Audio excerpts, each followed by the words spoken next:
Over the past 3 years, I've spent over $200,000 on the most expensive thing I've ever bought in my life. And it wasn't even for myself. I remember when it was in my early 20s, waking up in the morning, getting on Instagram, scrolling, and seeing all the friends from high school, all my old friends, people I grew up with, doing all the things that I wasn't able to do. Traveling, eating the things that they wanted to eat, having their dream careers. And it felt like a stab because I looked at my own path in life and I realized this is not going to get me there. And it was around that time when my grandmother passed, literally my second mom.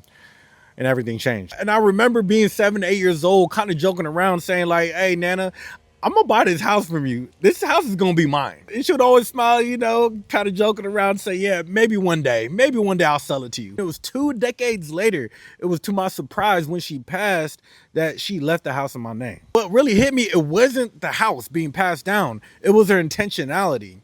Before she passed, she had all her assets lined up. She knew exactly what it was going to be done with every single cent, every single dollar, who was going to be passed down to. All her affairs were aligned. There was no probate, no chaos, no family fights, none of that. It was the fact that she was able to build a legacy and then be able to pass it down without chaos, but with grace. And it was at that moment when I realized it was my responsibility to build wealth and to be able to continue it on. And to be honest, real estate made the most sense. But with California being so expensive, I had to figure out a way on how I was going to be able to leverage credit, leverage funding, leverage other people's money to be able to get into my first deals. And then with the right credit, with the right strategy, I was able to get over $350,000 in business funding in my first 18 months. And eventually, people started asking me, look, how are you doing it? How did you do it? So now fast forward, I help investors cover 100% of their deals using business credit, lines of credit, funding, and private money. But this is my main point. I'm not doing it for myself. And if you're doing what you do today, you're only doing it for yourself,